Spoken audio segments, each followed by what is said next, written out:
La valeur respect pour le protecteur du citoyen, d'après moi, ça veut dire deux choses. Ça veut dire d'abord accueillir chaleureusement et ensuite faire confiance, reconnaître l'aptitude des personnes. Pour le protecteur du citoyen, les valeurs intégrité et empathie sont essentielles à son travail. L'intégrité, c'est agir avec honnêteté, probité en toutes circonstances. C'est l'assise même de notre impartialité. Agir avec empathie, c'est pour nous placer le citoyen au cœur de la prestation des services publics. La rigueur, c'est une valeur fondamentale au protecteur du citoyen. Il est très important de rétablir les faits. Quand un citoyen s'adresse à nous, règle générale, c'est qu'il est insatisfait des services qu'il a reçus du gouvernement du Québec ou d'un ministère ou d'un organisme. Donc, nous, à ce moment-là, on vérifie ce à quoi le citoyen avait droit et, le cas échéant, on obtient les correctifs.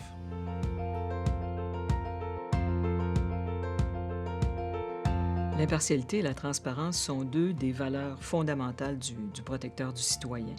D'abord, son impartialité, qui a comme corollaire l'indépendance, qui fait en sorte qu'il n'est pas assujetti au lobby, qu'il n'est pas partie du gouvernement, donc il est indépendant des services publics. Ça garantit l'impartialité de ses enquêtes.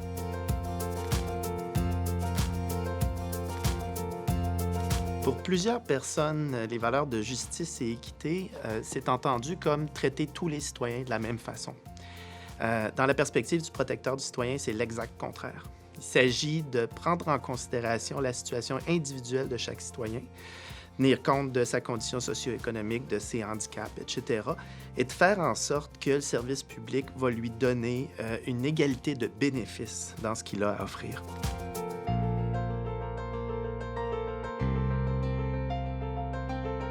Un des moments marquants du protecteur du citoyen a été le dossier des enfants de Duplessis. C'était un dossier qui était empreint d'humanité. Et pour eux, c'était enfin la reconnaissance de ce qu'ils avaient vécu. Et croyez-moi, ils avaient vécu l'horreur. De réussir à mettre ça sur la place publique et de réussir surtout à leur obtenir une certaine compensation et beaucoup de reconnaissance, ça a été un moment heureux pour eux, bien sûr, mais je dirais heureux pour nous. Un des grands moments marquants au protecteur du citoyen, c'est en 2006, lorsque l'Assemblée nationale a confié au protecteur le mandat de protéger les usagers en santé et services sociaux. Ça a coïncidé d'ailleurs avec mon arrivée et ça a été l'occasion de belles avancées dans la protection des droits, en collaboration avec le réseau de la santé, avec les services sociaux, qui a donné lieu à des résultats pour des individus souvent très vulnérables, mais aussi à davantage d'actions en prévention et de correction qui ont eu un effet collectif. Alors, je pense que c'est une décision sur laquelle les parlementaires ne reviendraient pas. La relation de confiance est fondamentale dans les rapports humains. Elle l'est aussi, évidemment, dans les relations entre les citoyens et l'État, notamment avec les services policiers.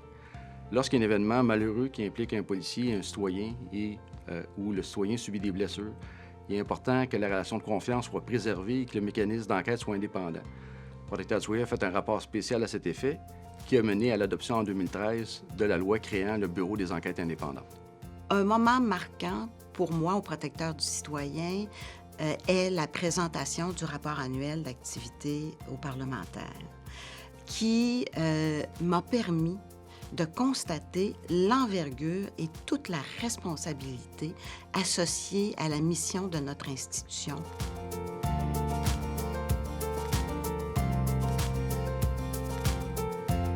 En matière de respect des droits des usagers des services publics, il n'y a pas d'autre institution qui se compare au protecteur. Et dans un contexte où les services publics sont de plus en plus complexes, fonctionnent de plus en plus à grande échelle, le protecteur a un rôle particulier à jouer pour faire en sorte que les citoyens qui ne peuvent pas se représenter eux-mêmes vis-à-vis des grands services publics puissent le faire grâce à sa collaboration.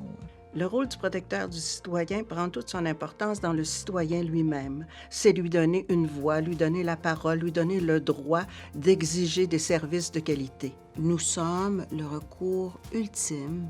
Nous leur donnons leur juste.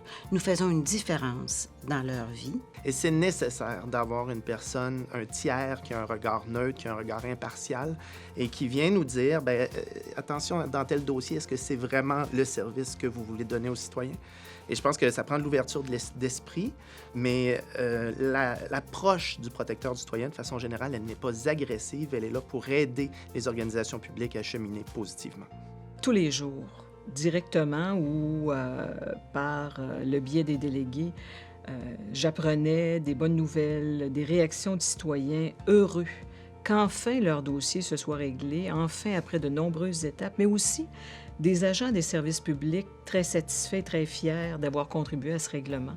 Alors, ce côté médiateur, cette approche constructive qui mène à des solutions, ça m'a donné beaucoup de beaux moments au protecteur du citoyen. La force incroyable de son équipe qui, depuis 50 ans, a su développer une fine connaissance des services publics, une vision horizontale de ceux-ci, le tout dans une volonté affirmée d'améliorer ces services publics au bénéfice des citoyens et des citoyennes.